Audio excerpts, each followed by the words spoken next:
Hello welcome back to our channel Jashwanth talks. ఎలా ఉన్నారండి అందరూ? నేనైతే చాలా బాగున్నాను. ఈరోజు వీడియో న్యాచురల్ వీడియో అండి. అంటే సెలవుల్లో పిల్లలు ఎలా ఎంజాయ్ చేశారు, ఎటువంటి నాటకాలు చేశారు, ఇలాంటివి చూపించేదే వీడియో. కోర్స్ అందరింట్లో పిల్లలు చాలా అల్లరి చేస్తారండి. ఈ జనరేషన్లో ఉన్న పిల్లలు మాత్రం హైపర్ యాక్టివ్ కిడ్స్ అనే చెప్పాలి. మన జనరేషన్లో అంటే 30+ జనరేషన్లో ఉండే వాళ్ళు ఎవరైతే ఉన్నారో వాళ్ళ చిన్నప్పుడు క్లాస్కు ఒకరో ఇద్దరు హైపర్ యాక్టివ్ కిడ్స్ ఉండేవాళ్ళు అనమాట. కానీ ఇప్పుడు సిచ్యువేషన్ అలా కాదు కదా. ఈ జనరేషన్లో ఏంటంటే క్లాస్లో 50 మంది ఉంటే 50 మంది హైపర్ యాక్టివ్ కిడ్సే. నిజంగా చాలామంది అంటారండి, మేము పిల్లల్ని అలా పెంచాం, మేము పిల్లల్ని ఇలా పెంచాం అని చెప్తారు. అంతెందుకు, మనమే అంటాం మన పిల్లల్ని, నా చిన్నప్పుడు నేను ఇంత అల్లరి చేయలేదురా బాబు, మీరేంట్రా నన్ను తినేస్తున్నారు అంటాం. ఇలా ఎంతమంది అని ఉంటారండి. ఈ జనరేషన్ పిల్లల్ని పెంచే పేరెంట్స్ ఉన్నారు చూడండి, వాళ్ళకి నిజంగా ఒక దండం పెట్టాలండి. ఎందుకంటే వాళ్ళు చేసే అల్లరి ఒకటా రెండా అనంతం. అంటే ఫర్ సపోజ్ ఈ హాలిడేస్లో కంపల్సరీ పెళ్లి ముహూర్తాలు చాలా ఎక్కువ ఉంటాయి.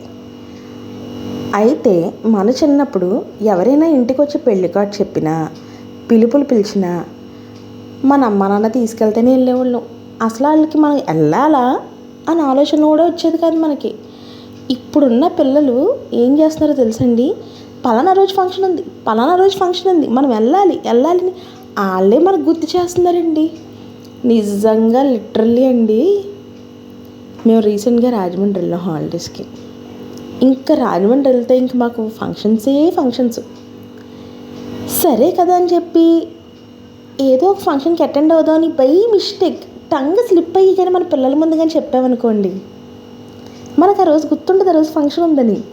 మా ఊళ్ళో ఆ రోజు పొద్దున్నుంచే తింటారండి. ముఖ్యంగా మా అబ్బాయి, అమ్మ ఈరోజు ఫంక్షన్ ఉంది అని. అసలు ఫంక్షన్కి పేరెంట్స్ని పిలిస్తే పిల్లలు కూడా వెళ్ళాలన్న థాట్ కూడా మనకు వచ్చేది కాదు. నిజమా కాదే చెప్పండి. ఇప్పుడు పిల్లలు ఏంటంటే అందరినీ పిలిచారు కదా అంటున్నారండి వాళ్ళే. నాకు నవ్వాలో ఏడాలో కూడా అర్థమైపోలేదండి. సరే, వాడు నన్ను ఒక బర్త్డే పార్టీకి తీసుకెళ్ళమన్నాడు. తీసుకెళ్ళాను. ఎన్ని గంటలకు వెళ్ళాం అనుకుంటున్నారు? 8:30కి వెళ్ళాం. మేము వెళ్ళడమే.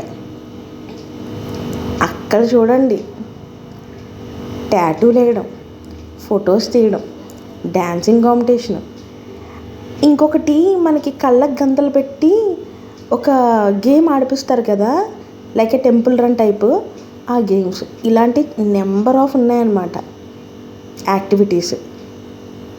ఒక్కటి కూడా మిస్ చేయలేదండి వీడు. నేను నైట్ ఇంటికి వెళ్ళినప్పటికి 11:30 అయింది. ఒరే రారా, అయింది కదా డ్యాన్స్, ఇంక రా అంటే నేను టాటూ వేయించుకోవాలి. ఒరే టాటూ కూడా వేయించుకున్నావు కదా రారా అంటే నేను ఫోటో దిగాలి. అయ్య బాబోయ్, నిజంగానే మన పేరెంట్స్ మనకెయ్యాలండి, ఆస్కార్ అవార్డు ఇవ్వాలి మనకి. ఎందుకంటే ఈ జనరేషన్ పిల్లల్ని మనం క్యారీ చేస్తున్నాం కదా. ఇంకా ఇది ఈ ఫంక్షన్స్తోనే ఆగదండి. ఇంకా ఆ ఊరిలో ఏమేం వెరైటీస్ ఉన్నాయి, ఎక్కడెక్కడికి వెళ్ళాలి, ఏమేం చెయ్యాలి, ఇలాంటివన్నీ కూడా ఒక లిస్ట్ రాసుకుంటారు చూడండి. అప్పుడు నాకు ఒక్కొక్కటి పేకాలనిపిస్తుందండి. అసలు మా ఊడైతే మాత్రం మా అబ్బాయి ఫోన్లో రాజమండ్రిలో ఇంపార్టెంట్ ప్లేసెస్ ఏంటి అని చెక్ చేస్తున్నాడండి. చెక్ చేసి మమ్మీ మనం అక్కడికి వెళ్దాం, మమ్మీ మనం ఇక్కడికి వెళ్దాం అని. అయ్య బాబాయ్, వాళ్ళ తెలివికి ఆనందపడాలో, ఆ తెలివితో మనల్ని చంపేస్తున్నారని ఇబ్బంది పడాలో ఏమీ తెలియట్లేదండి. ఈ ప్రాబ్లం నాకు ఒక్కదానికే కాదండి, అందరి పేరెంట్స్కి ఇదే ప్రాబ్లం.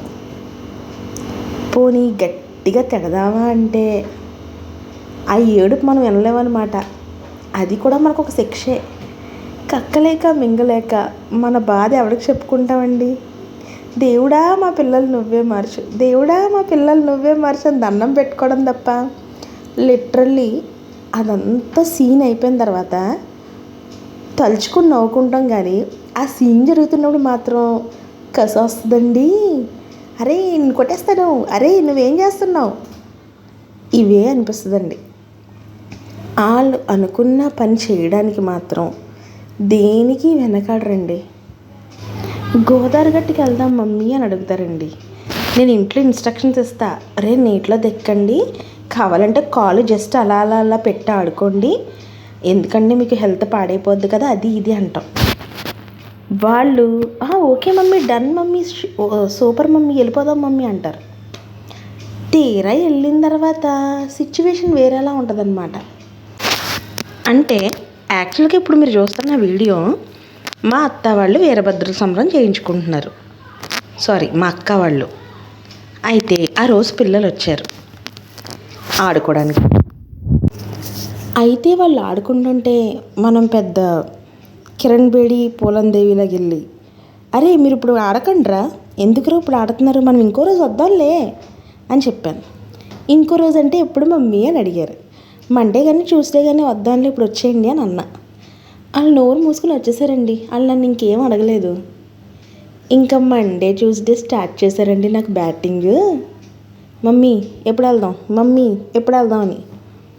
అయ్య బాబాయ్, నేను బై మిస్టేక్ టంగ స్లిప్ అయ్యి ఆ రోజుకి ఆ రోజు వాళ్ళని ఆపడానికి చెప్పాను. వీళ్ళేంట్రా బాబా అసలు నన్ను వదలట్లేదని చెప్పి, సరే కదా అని చెప్పి వాళ్ళకి కొన్ని ఇన్స్ట్రక్షన్స్ చెప్పా. మీరు ఇలా తడవకండి, ఇలాగ ఉండండి, ఇలా ఉండండి, ఇలా అయితేనే తీసుకెళ్తానంటే okay mummy, damn sure mummy, వెళ్ళిపోదాం మమ్మీ అన్నారు. అలా ఆగుతారా? అందరూ ఒకరినొకరు కొట్టేసుకుని గిల్లేసుకుని రెక్కేసుకుని, అయ్య బాబోయ్, వాళ్ళు చేసిన ఎంజాయ్ అంతా ఇంత కాదండి. నాకు టెన్షన్, తీరా ఇంటికి వెళ్ళాక ఏమంటారా బాబు, తడిపేసి తెచ్చానంటారా అని చెప్పి. కానీ ఒక్కటండి, ఈ లైఫ్, ఈ ఎంజాయ్మెంట్ మాత్రం మనం పిల్లలకి గ్యారంటీ ఇవ్వాలి. జ్వరాలది ఏముందండి, అస్తమానికి వస్తాయి వెళ్తాయి. నీటిలోనే తడిస్తే జ్వరం వస్తుంది అనేది అయితే నేను నమ్మను. బట్ కొంతమంది పిల్లలకు వచ్చిద్ది. కానీ ఇలాంటి ఎంజాయ్మెంట్సే కదా వాళ్ళకి ఫ్యూచర్లో గుర్తొచ్చి, పలానా ఇయర్ మేము ఇలా ఎంజాయ్ చేసాం, పలానా ఇయర్ మేము అలా ఎంజాయ్ చేసామని గుర్తు తెచ్చుకుంటారు. అవునా కదా చెప్పండి. ఇంకొకటి, నెక్స్ట్ జనరేషన్ వాళ్ళు వాళ్ళ రిలేషన్ని ఇంప్రూవ్ చేసుకోవడానికి చైల్డ్హుడ్ కూడా ఒక ముఖ్యమైన కారణం అండి. ఏదైనా గొడవ వచ్చినా, అరే మనందరం అలా కలిసి ఉండేవాళ్ళం కదా, అలా ఎంజాయ్ చేసేవాళ్ళం కదా, ఎందుకు ఇలా కొట్టేసుకుంటున్నాం అని కూడా అనిపిస్తుంది. ఏదేమైనా అండి, ఏ వయసులో చేయాల్సిన ఎంజాయ్మెంట్ ఆ వయసులో చేయాలి. అది నిజమా కదా చెప్పండి. పిల్లల్ని మాత్రం ఆడుకుంటానంటే మనం ఇన్స్ట్రక్షన్స్ పెట్టాలి, అలాగే వాళ్ళని ఆడిపించాలి కూడా. ఈ రోజుకి ఇదేనండి వీడియో. ఈ వీడియో నచ్చితే లైక్ చేయండి, షేర్ చేయండి, సబ్స్క్రైబ్ చేయండి.